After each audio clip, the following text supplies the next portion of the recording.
Manx Radio Podcasts, powered by Shaw. Hello and welcome to this week's Countryside Podcast with Kiri Kermode and myself, Simon Clark. And, well, two interesting pieces today of contrasting interest to a lot of listeners, I would say. Kiri, I've spoke to the Department of Environment, Food and Agriculture Minister Richard Ronan about various aspects of his department, because it incorporates, of course, the fishing industry, the forestry, the agriculture, the food side of things. So he's got a lot of different areas to cover with his department, and not easy to keep everyone happy, I'd imagine. There's been lots of problems, as he'll tell us. You know, we mentioned the meat plant, the problems that we've had with the Phytophthora ramorum affecting the trees on the Isle of Man, and also negotiations that the minister's been having in Scotland, of course, involving the fishing industry as well. So big areas, aren't they? Very important to people out there, especially the farming industry, and he's doing a good job keeping them all together. Because that's the difficult thing. It's not like all these departments that are run by DEFA aren't really your 9-to-5 jobs, are they? You know, the fishing industry, you know, they've got to go out in the Irish Sea and, you know, whenever the weather is good, at all types of times of the year.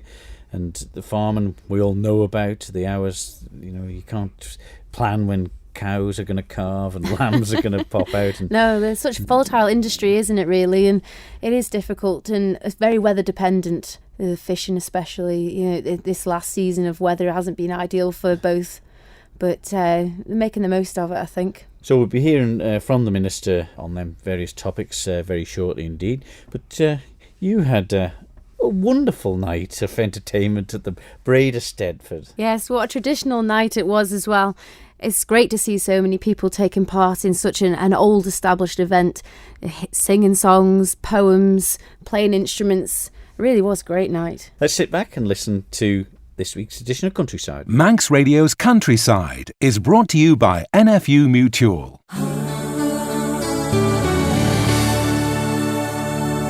Well, Kiri, finally, for the farmers and market growers and everybody around the Isle of Man, a few days without rain, a bit of decent weather, and I've seen one or two tractors out on the fields ploughing and bits and pieces, so at least some progress getting done there. Oh, absolutely. The sun was lovely. The lambs were out and they were playing up and down the hedges. It's the first time I've seen them do it in the last sort of 6 weeks. It was really nice to see. But it's an important time for the farmers, isn't it? Because you know, you've had that period of the lambing, we've had that terrible weather. We're not going to dwell on that now. Now time to work the fields, and it's just come at the right time. I know lots of people's fields won't be able to get on them yet, but some have, which is encouraging. It really is. Some of the guys around us, the fields have been underwater for weeks, and only just starting to see the ponds disappearing, and it is nice to see the ploughs coming out. Time of year's moving on. Yeah. Do you do any ploughing yourself? No, we don't do any ploughing. No? Contractors come in, but yeah, it's nice to see the seasons move on, though. Yes, it is. Well, I popped along and had a chat with Richard Ronan, the Minister for the Department of Environment, Food and Agriculture, to talk about many topics. He had some new information for me. But before we got into that, we spoke about the Fisheries Department, the Forestry, also the Agricultural Department. But first of all, the Minister told me about the call for exhibitors to come forward ahead of the two agricultural shows and the Isle of Man Food and Drink Festival. It's that time of year. I think it's where the shows are very successful. The two shows, the Rural Show and the Southern Agricultural Show and the Food Festival, are very successful. I think what is important to recognise, a lot of work goes into this by the relevant committees on both of the Rural Show and the Southern Show, and by DEFA themselves in regarding the Food Festival. And these take an enormous amount of time to do throughout the years. I know these committees meet regularly. They take a long time, and we are certainly, regarding the ones we're controlling at the minute in the Food Festival, we've been very active to build on the recent successes of the Food Festival, celebrating what is Isle of Man Food and Drink. Certainly last year was the most successful to date. What I'm trying to achieve with the Isle of Man Food and Drink Festival is to make it more of an international sort of calendar event. I only yesterday met with the tourism guys at DED to see how we can sort of better this event as well. So, I think it's important that it's ever evolving.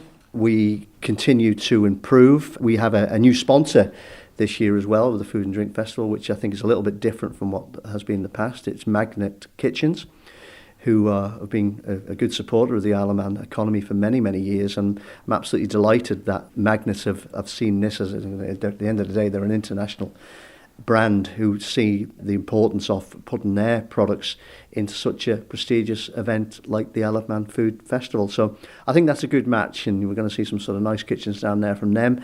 You know, certainly in the food sort of cookery area as well. So I'm delighted with that as well, and we're looking at something maybe a little bit different to put at the Southern Show this year as well. Still working on that, but there'll be a presence certainly at both shows, which I'm delighted to see. What about moving on, obviously the food and drink part of it? It's a big part of the Isle of Man agricultural world, and of course it's been a while since I mentioned it, but the meat plant, how is things going there? Obviously, first of all, before you start about that, Richard, great news about the TB-free status. We did a piece with Stuart Jakes, of course, on the week before's programme, but that is great news. It is great news, and it's something which I'm delighted that we've actually got this status back. It's taken an awful long time to get back. I think it's important to recognise it's easy to lose your TB-free status, but it's very, very hard to get it back. And certainly when we were doing this work, it's clear some of the hardship that can happen and come across farms, you know, the financial hardship if this occurs. And, you know, I've got to put on record again my thanks to the farming community for the immense amount of work they've done working in collaboration with the department to get this status back. But I see this only as round one, if I'm brutally honest with you, Simon. I think we've got to maintain it. And with that comes, you know, strict, sort of stringent sort of testing and procedures, more importantly.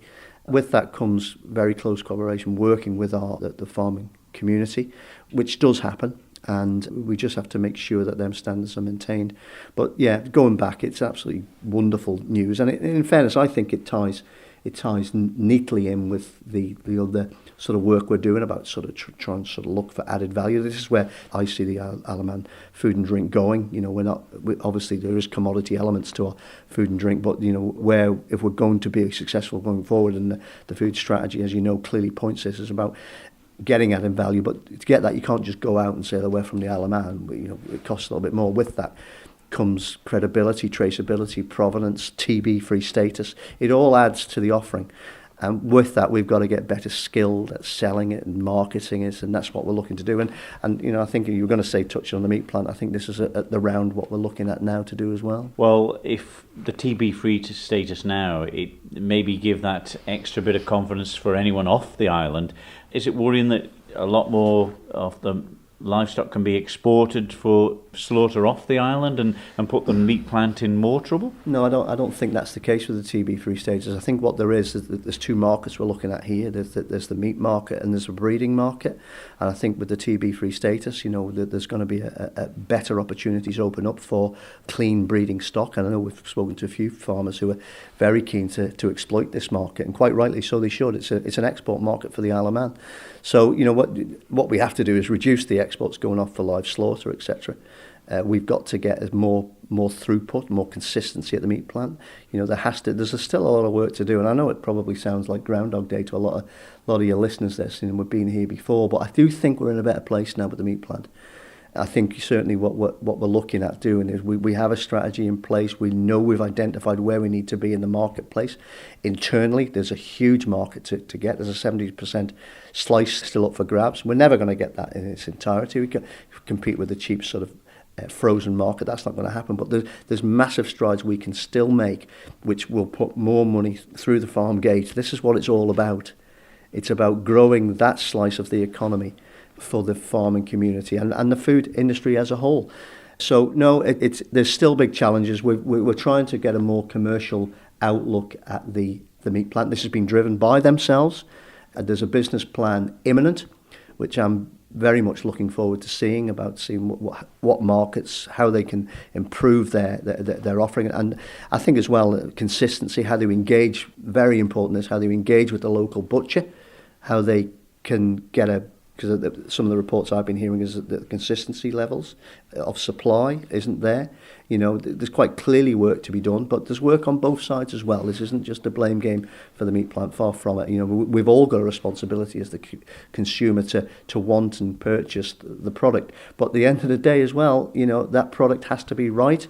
For looking at some of the larger supermarkets, they want it in a format that suits their formula. It has to meet stringent standards. We've got a new A grading rating at the meat plant, which is absolutely wonderful news, which opened doors yet again. So I do think we're in a good place, but be under no illusions, there's still massive challenges up there. Well, it's only a 25-minute programme, so I'm not going to even get started on the milk price yet. We'll save that for another day. But, of course, you met also a month or so ago with the Scottish Minister to do with the fishing industry, which seemed to be a positive meeting. Yeah, I think it was. This is something which was done at our request. I see ourselves as a responsible international fishery, but we're not a protective fishery. I think there's been calls in the past that may be perceived to be the case, but we have to work very closely with our neighbouring jurisdictions on the management of our sea fisheries. I think the Isle of Man has played a good part in this, and it's worked closely with, as I say, with our neighbouring jurisdictions, and as part of this, we at ministerial level, you've got to go and meet and talk face to face with your counterparts, which we did. There's been a bit of friction in the past, hasn't there? Yeah, most definitely, and I think that was born out of 2010, but I think out of that came the Fisheries Management Agreement in 2012. I think there's still a perception that maybe we're a little bit insular and isolated. Maybe that's absolutely not the case. And I will say that meeting with Minister Lockhead was very, very successful. One, on a ministerial front, we talked an awful lot about where we go, how do we work, a better understanding of funding. I think one of the things which our neighbouring jurisdictions don't understand is that their fisheries can access a European fund, which is quite huge. We don't get any. So we're a sustainable fishery. And it was quite interesting when we said this, they had no idea. They had no idea of this. And I think we're not after the money, far from it. We're just explaining, look, before you apply, certain demands on us, just understand where our fishery is. And I think with us being a sustainable fishery as well, we've got great opportunities to show our neighbouring jurisdictions and actually how we can do it as well. We've got some exciting plans coming forward with fisheries as well, certainly with the 0 to 3 sort of zoning, but there's work being done on that. I'm hope to release a consultation on that soon. But I think regarding that meeting with Minister Lockhead, I think equally as importantly is officer level communications, and I'm delighted with that. That's been really good, and we hope to see more of that going on. Moving on to the forestry, that's been a tough old one over the last few years with the diseases, so maybe a bit of a change in plan happening there? It's a challenge, there's no doubt about that. It's a question is where do you stop with it? I think what we've got to try and do as well, one of the things we are trying to do is looking at sort of certification so we can export some of this material. I know the department are working very hard on that at the minute. It is a big challenge, it is being monitored very carefully. I know that the forestry team work very, very hard on this, but it's an ongoing situation, Simon, really. But it's, what I want to do and what I want to see is make sure that diseased timber can be harvested and sold on or used, is more importantly. And finally, some news about maybe increasing the Isle of Man's wildlife. What's this I'm hearing? Yes, I have instructed today that I'd like to see a consultation on the introduction of red squirrels to the Isle of Man. I think this is something which is seen would be the right thing to do for the Isle of Man, because red squirrels are an endangered species, certainly in the UK. I just see that we, as internationally responsible, which I certainly think this Bell government certainly is that we need to look at the possibilities of bringing red squirrels to the Isle of Man. And I do appreciate that there's a wide range of discussions to be had on this, but certainly I think anyone knows me, certainly in my role as Minister, I want to challenge these areas. I think there's clear evidence where populations of red squirrels have sort of successfully thrived in the UK. There are only small pockets. It'd obviously be good for that species, but also it's been good economically as well. And we're looking at. I go to Centre Parks, for example. It's clear that one of the big draws there is the red squirrels. But I do understand the sensitivities around this, but I do want to flush it out. I think it's important. I realise there'll be changes in the Wildlife Acts to make this happen. So it's not something that's going to happen overnight, but I want to see a consultation go out, which will be imminent. I'm looking at it right now, but I certainly think it's the right thing to do, and I would like to see, if it was possible to bring this species over here, then we should be seriously thinking of doing it. Will it mean the import of more nuts to the Isle of Man?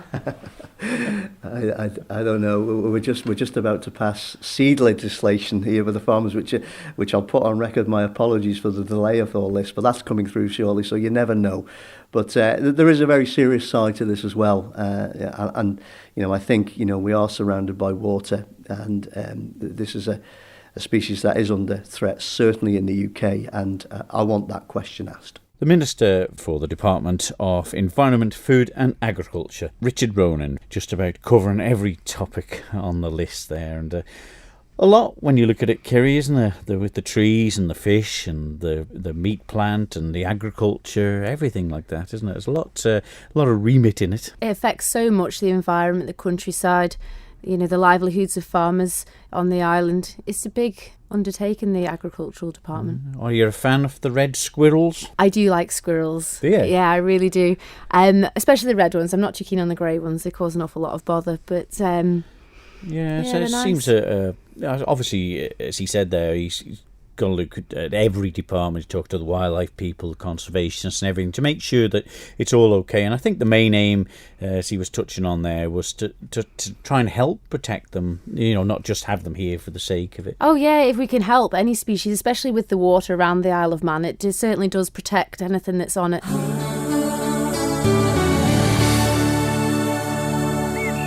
You're listening to Countryside on Manx Radio with Simon Clark and myself, Kiri Kermode. At the weekend, I popped along to the Braaid Eisteddfod, a long-standing event in the country calendar, and I caught up with a few of the competitors and people in attendance.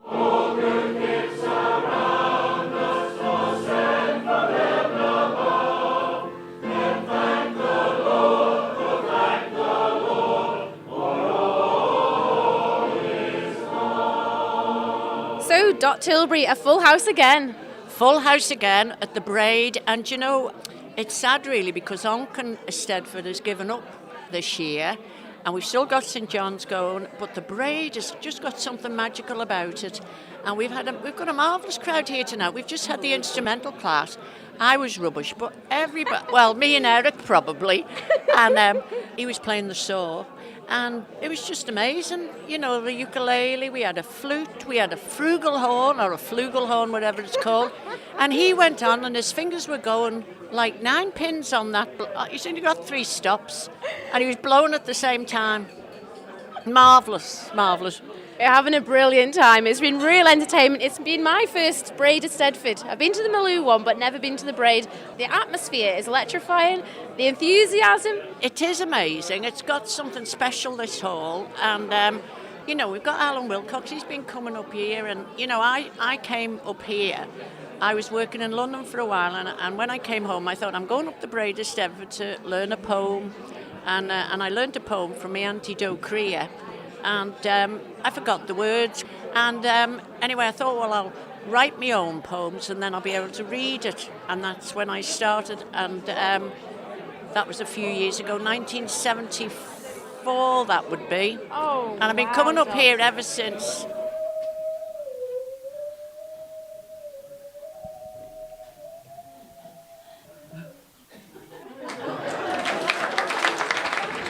Years ago, the saw come here, Yep. and I thought it was just a joke, but it's gone on each year since then, 26 years ago. Yeah, and I have to learn. I have to teach myself. So, how did it come about? Did you just find yourself in the yard having a play about? I remember seeing Jack and Peggy Watson. They used to go around, See? and that's where it come from. Goodness me. Yeah. So it's an old tradition here at the Braaid then, the saw? Well, could be. Could Yeah, be. it's come back a bit. It's Yeah. good, lovely stuff. Yes. So baby, he had his ukulele in his hand.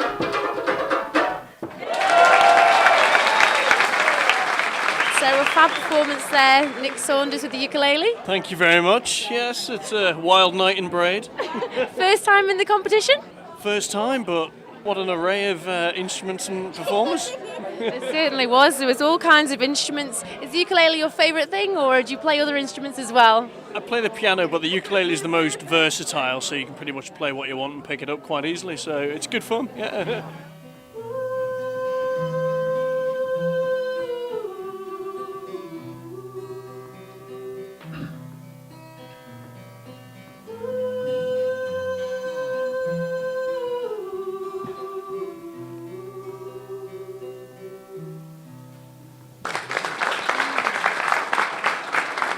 Dilys, well done for tonight. You won the Ladies' Voice Solo. And the song you chose tonight was the Fields of Gold. Fields of Gold. Yeah.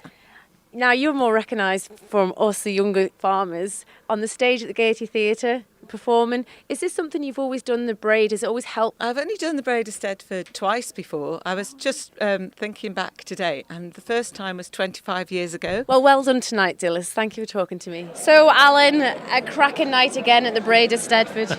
Yes, one of many. They come round quite regularly, don't they, every year? They do. And will these people come in year on year? Have they been coming from many Every times? year. People have been coming as long as I can remember, and that's a long time now. Oh, great. The biggest worry, well, a couple of years ago, was trying to find people to take part. But now, a lot of people take part now, and there's always a lot of spectators here. Always a lot of spectators. And do some of the performers, will they go on to do the Guild and Well, one or two will, yes. Island? I mean, I can see one or two people here who will probably take part later on, who will be in the Guild and the Cleveland medalists, if you like. I see Graham is here and one or two more, and they'll be up singing, there's no worry. What is your favourite part of it? Is there anything in particular? Oh, I just like the whole thing, to see people doing all sorts of wonderful instruments. Well, Alan, I'll let you get back to Yep. it. I think we're getting cold again. Where have they gone? Where did they go? Ebian, raise your parade to those Canaan days.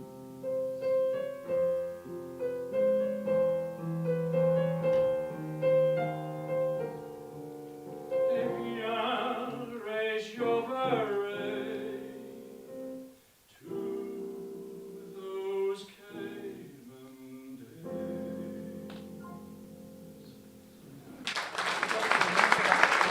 So, ladies, you've just done the piano duet. Yeah, so I've been doing it for, seems forever. Seems like forever.